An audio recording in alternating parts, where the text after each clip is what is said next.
Hello and welcome back to another mini blog. তো আজকের ব্লগটা এখান থেকেই স্টার্ট করছি। আজকের ব্লগটা একটু অন্য রকমের, অন্য জায়গা থেকে স্টার্ট করছি। আজকে আমাদের দুজনের একটু কোয়ালিটি টাইম স্পেন্ড করার টাইম। প্রতিদিনই আমরা বেরোই রাস্তায় হাঁটতে হাঁটতে, গল্প করতে করতে, না তো ফুচকা খেতে খেতেই গল্পটা হয় মেনলি।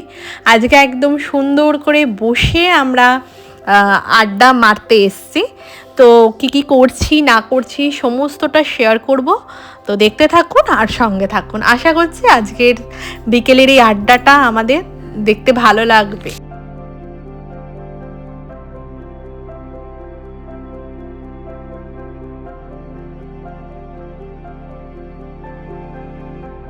তো এই ক্যাফের সন্ধানটা অনিন্দিতাই দিয়েছিল, আর আমরা চা নিয়ে নিয়েছিলাম, তারপরে ফিশ ফিঙ্গার নিয়ে নিয়েছিলাম, আর ফিশ কাটলেট নিয়ে নিয়েছিলাম, আর তার সঙ্গে ফ্রেঞ্চ ফ্রাই ছিল আর কি ফিশ ফিঙ্গারের সঙ্গে। এসে পরে নিয়ে একদম ভালো করে বসে ঠসে নিয়ে একদম জমিয়ে খাওয়া দাওয়ার গল্পটা আজকে আমাদের দুর্দান্ত হয়েছে। বাঙালি মেনলি গল্প, চা আর এরকম ধরনের একটু স্ন্যাক্স হয়ে গেলে আড্ডাটা বুঝতেই পারছেন কীরকমভাবে জমে গেছিলো। তো যাই হোক, সঙ্গে থাকুন আর দেখতে থাকুন।